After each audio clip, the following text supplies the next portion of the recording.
Let's talk about something that has been quietly building behind the scenes, something that many people whispered about, but few openly discussed. Another former staff member has come forward with a story that paints a very different picture of Andrew than the polished image the public has been shown for years. And what they describe isn't just uncomfortable or awkward. It's shocking, emotional, and in their own words, so rude it nearly pushed them over the edge. This isn't about rumors pulled from thin air. This is about first-hand experience, personal interaction, and the kind of behavior that doesn't always make headlines, but leaves lasting scars on the people who experience it. As more former staff members speak out, a pattern appears, and patterns are hard to ignore. Before we go any further, it's important to say this clearly. These are allegations and personal accounts shared by individuals who worked closely with Andrew. This is not a court verdict. This is not a definitive judgment. This is about listening, examining behavior, and understanding why so many people are now telling eerily similar stories.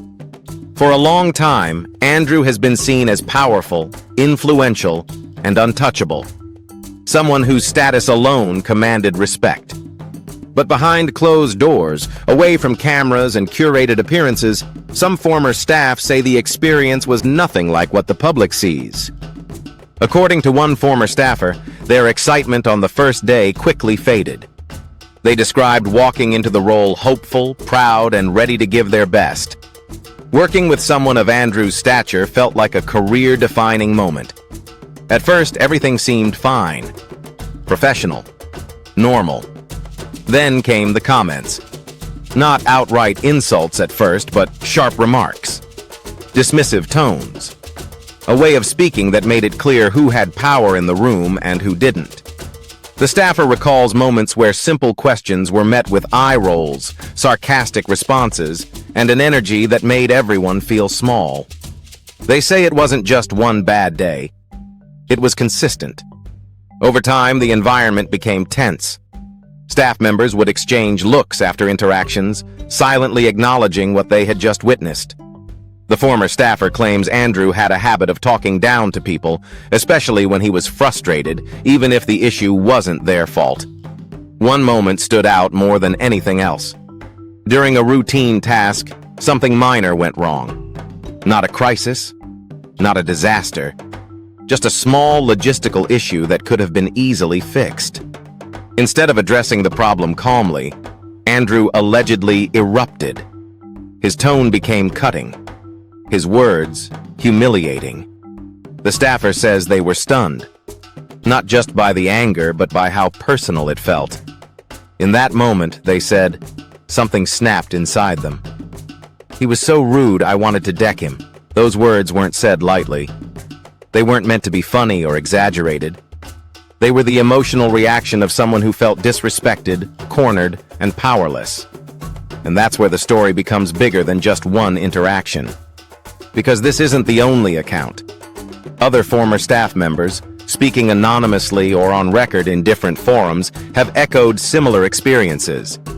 They describe a workplace atmosphere where people walked on eggshells, where moods dictated the day, where one wrong move could result in public embarrassment. Some say Andrew had a way of making people feel invisible unless he needed something from them. Others say praise was rare, but criticism came quickly and harshly. One former assistant recalled being corrected in front of others repeatedly, even when the mistake was minor or not theirs at all. Another described being ignored for days after voicing a professional opinion Andrew didn't like. What's striking is how consistent these stories are. Different people, different roles, different time periods. Yet the same themes keep appearing. Rudeness, dismissiveness, a lack of basic respect. Supporters of Andrew argue that high-pressure environments create stress, and stress can bring out the worst in people. They say powerful figures are often held to impossible standards, that expectations are high, and emotions can run hot. And that argument deserves consideration. But critics respond with a simple question. Why does pressure excuse poor treatment of others? Plenty of people operate under extreme pressure without demeaning those around them.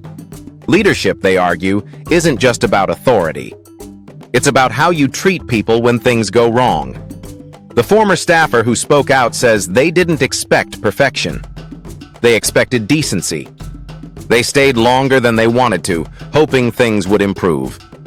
Hoping maybe they had caught Andrew on bad days. But the pattern continued. Eventually, the emotional toll became too heavy. They left quietly. No public statement. No dramatic exit.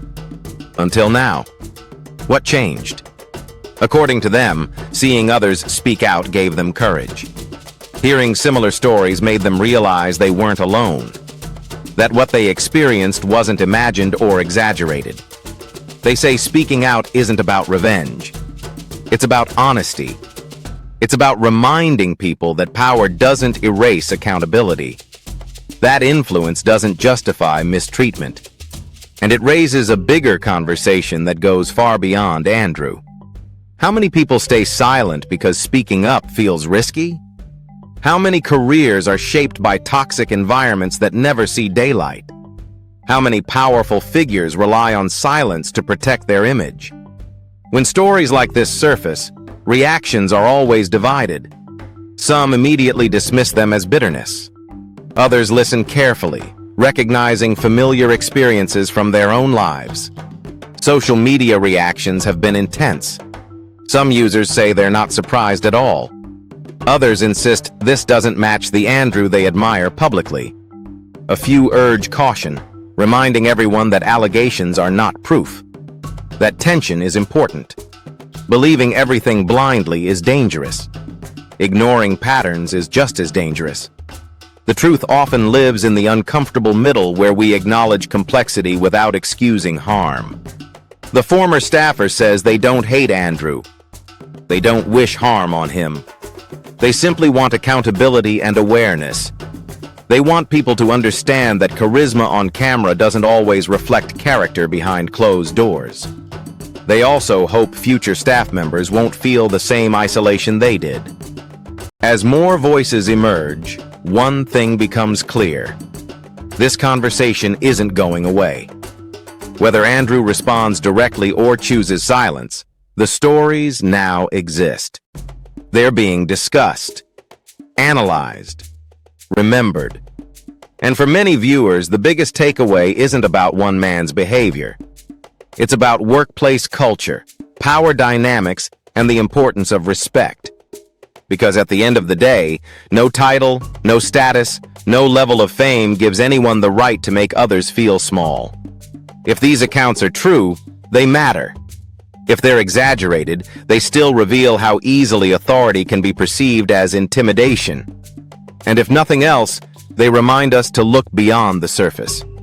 This story is still unfolding, and we'll continue to follow it closely as more information becomes available. If you believe people should be treated with respect regardless of status, make sure to like this video.